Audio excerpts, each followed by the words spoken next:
Hello, all you slick cerebellums out there. Professor here, and I just wanted to bring you guys a video with an update for Archeage 2 and a little bit of information from executive producer Jake Song. Now, before we dive into this juicy beef and bean burrito of an interview, would you guys give me a like and a subscribe if you like this kind of content? And if you don't, that is okay, because not everybody can be winners.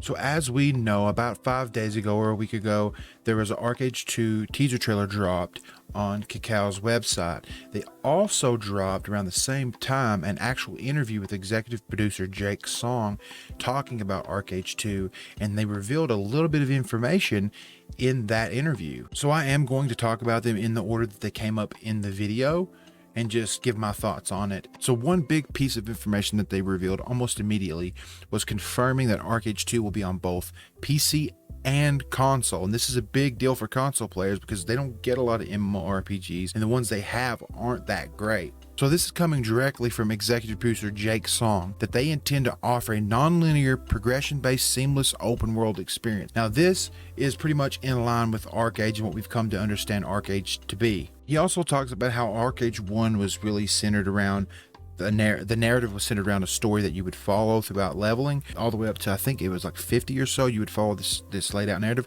and in Archeage 2 he describes it as being much more of a personal adventure and more personal stories. So it's not going to be this one overarching linear story that like you're not the hero or whatever, you're just a guy who's going on an adventure and meeting people, and some story bits unfold throughout that. And that's, I think, a much better approach to the style of gameplay that they're going for with Archeage, and apparently with Archeage 2 it seems to make more sense that they go that way, and they're leaning more into the sandbox elements, which I think is a breath of fresh air. So Jake Song does actually talk about the timeline in Archeage. It's not going to be that much of a time shift between Archeage 1 and 2. It's still when Aurora is being first discovered and people are going there and settling and things like that. So the time gap is pretty much non-existent, it seems, from the interview anyway. He also says what storyline is there for your character will be centered around solving mysteries of an ancient civilization and discovering this ancient civilization, which is kind of cool, and I'm interested to see what direction they go in with that. So it seems like there will be an interesting story and some world building going on, but it's going to be laid out in a way that doesn't feel railroaded,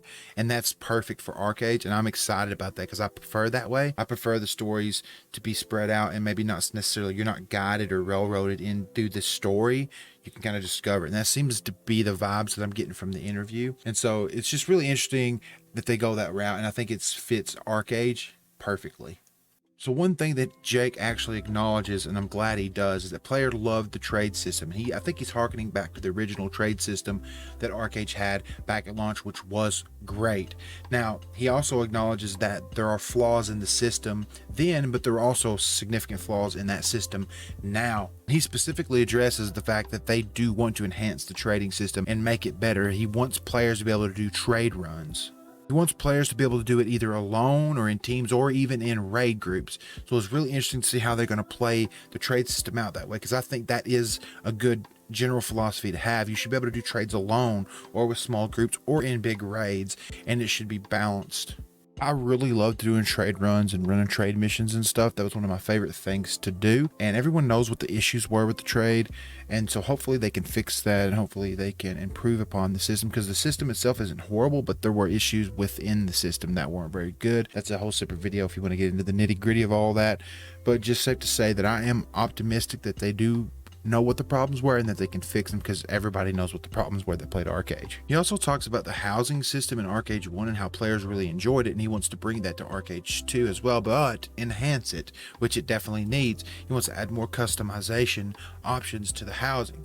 Now my hope is that they do some sort of, not necessarily instant housing, because I do like the open world zone house, but at least have bigger areas so more players can have access to housing, because I felt like in Archeage 1 there wasn't enough plots, there wasn't enough space. Maybe even add apartments in some of the major cities, as that would help with players having a place that they can decorate and customize. And plots go fast in Archeage, they just do, and it's going to go fast in Archeage 2 as well. So they need to expand the zones so that you can have more housing, maybe apartments. I think apartments are a great idea in major cities, but that's just what's off the top of my head that they could do. Now, there's still a lot we don't know about Archeage 2, and this interview gives a little bit of light to that and gives us a little bit of information to kind of think where their headspace is.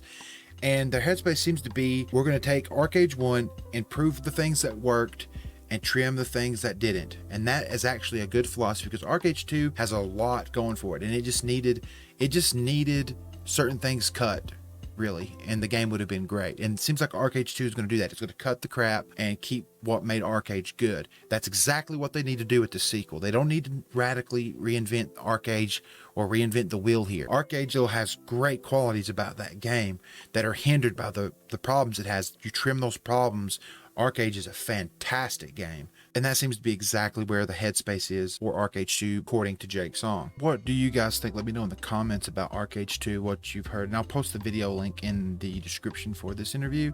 You guys can let me know what you guys think. I'd love to know the feedback. And that's pretty much it for this video. If you guys like the video, remember to give it a like. If you like the channel, give it a sub. It means a lot. I'll keep you guys posted on more Archeage 2 information as I get it. And hopefully this game turns out to be good. That's what I'm hoping. I loved Archeage 1. Also, December 15th is a new fresh start server, I think, for Archeage. So I'm probably going to be live streaming that on the 15th of December if you guys want to hang out and check out Archeage Unchained. That's it for this video. I'll catch you guys in the next one. Peace.